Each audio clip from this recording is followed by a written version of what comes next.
तो चलिए दोस्तों, आज की क्लास में हम कक्षा 10वीं का प्रश्नावली 1.1 हल करते हैं।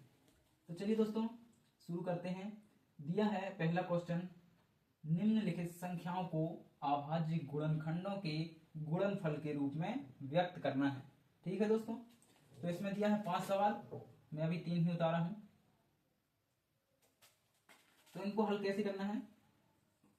140 निम्नलिखित संख्याओं को अभाज्य गुणनखंड द्वारा इनकी क्या करना है, गुणनफल के रूप में व्यक्त करना है। तो हल करते हैं। पहला सवाल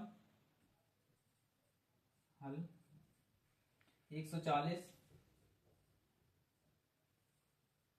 के गुणनखंड निकालेंगे। तो ये सम है, तो 2 से देंगे इसमें भाग, 2 सत्ते 14, एक में तो जाएगा नहीं, 2 संख्या लेंगे, 2 सत्ते 14, 2 शून्य शून्य। अब 2 से चला जाएगा क्योंकि अभी ये सम संख्या है। तो 2 दूनी 4, 2 तिया का 6, एक बचेगा 10 होगा, 2 पंचे का 10। अब देखिए विषम संख्या है, अब इसमें 2 से नहीं जाएगा, 3 से भी नहीं जाएगा, 3 एकम 3, 3 दूनी 6, 2 बच जाएगा। 4 से नहीं जाएगा क्योंकि ये विषम है। 5 से 5 एकम 5, 5 सत्ते का 35, 5 सत्ते का 35। अब 7 में 7 ही का जाएगा, आ जाएगा ये। तो 140 के अभाज्य गुणनखंड द्वारा गुणनफल क्या होंगे दोस्तों, 140 बराबर 2 गुणित 2 गुणित 5 गुणित 7। 2 है 2 बार, 1 बार है 5, 1 बार है 7। और इसको इस तरह से लिख सकते हैं, 2 बार है तो 2 का स्क्वायर गुणित 5 गुणित 7, ये आ गए 100। अतः 140 के गुणनफल बराबर 2 की घात 2 गुणित 5 गुणित 7 है। ठीक है दोस्तों, इसी तरह से हम इसका भी निकाल लेंगे 156 का, इसी तरह 3825, और इसी तरह 2 सवाल और दिए हैं, अभी मैंने इनको उतारा नहीं है, तो आप लोग कर लीजिएगा। इसका और बता दे रहा हूं मैं। अभी यहां पर दूसरा दिया है 3825। तो देखिए यहां पर 3825। देखिए दोस्तों, यहां 2 5 विषम है, तो यहां 2 से तो भाग जाएगा नहीं, 3 से देख लेते हैं। 3 एकम 3, 3 दूनी 6, 2 बचेंगे, 3 सत्ते 21, एक बचेंगे, 3 पांच 15, 3 से चला जाएगा, 3 से 2, 3 एकम का 3, 8 है, 3 दूनी 6, कितना बचेगा 2, उतारेंगे 2 हो जाएगा 22, 3 सत्ते 21, एक बचेगा, उतारेंगे 5 15, 3 5 15। अब 2 से जाएगा, 2 छक्के नहीं 2 चौके 12, 2 3 दूनी 6। चलिए अब 3 से देंगे, 3 से चला जाएगा, 3 चौके 12, 3 दूनी 6, एक बचेगा, 3 पांच का 15। अब देखिए 3 से जाएगा कि नहीं, देखते हैं। 3 एकम 3, एक बचेगा, 3 चौके 12, नहीं जाएगा। अब 3 से नहीं जाएगा, अब 4 से नहीं, 4 क्योंकि ये विषम है। 5 से देके देखो,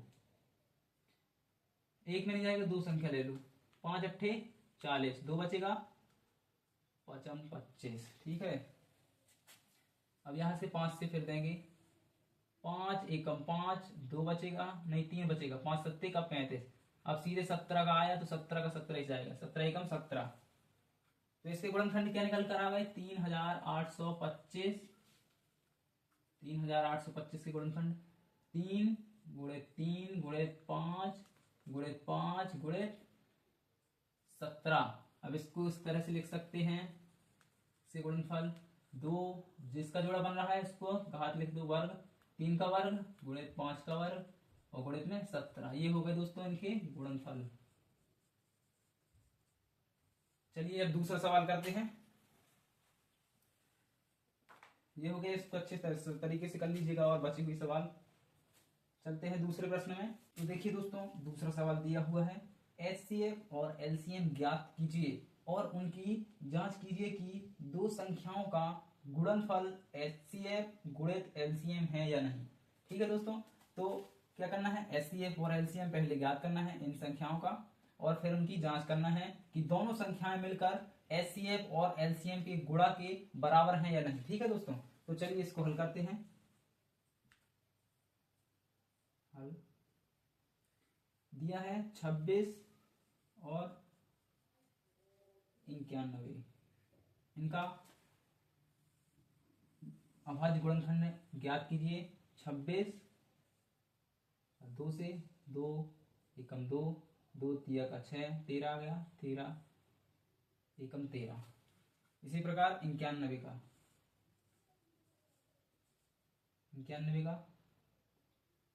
3 से नहीं जाएगा, सीधे 7 से चला जाएगा। 7 एकम 7, कितना बचा 2, 7 तिया 21, 13 एकम 13। ठीक है दोस्तों, देखिए 26 का क्या आया है। अरे चल नहीं रहा ढंग से, रुक जाइए पूरा। तो चलते हैं दोस्तों, पेन की स्याही खत्म हो गई थी इसलिए गए थे। तो चलिए वापस लौटते हैं। इनके गुणनखंड निकाल लिए हैं। अब देखिए इनका गुणनफल क्या आया है। 26 के 2 गुणित 13, ठीक है। और 91 के क्या निकल कर आ गए हैं, 7 गुणित 13। अब देखिए एचसीएफ कैसे निकालते हैं, जो दोनों में हो, फिनिश 13 है और इसमें 2 है, इसमें 7, तो 13 13 है। तो एचसीएफ कितना आएगा दोस्तों, केवल एक बार लिखते हैं तो 13 एचसीएफ आ गया। और एलसीएम कैसे निकालते हैं, एलसीएम इज इक्वल टू क्या आएगा 2। एलसीएम में भी सेम ऐसा ही होता है, 13 को एक बार लिख दो जिसके जुड़ाव बन चुके हैं और बाकी का सारा उतार दो।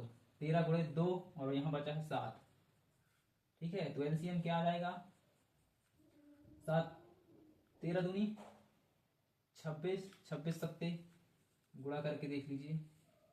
7 6 42 की 2 हंसलाई 4, 7 दूनी 14, 4 18, 182। एलसीएम कितना आ गया 182, ठीक है।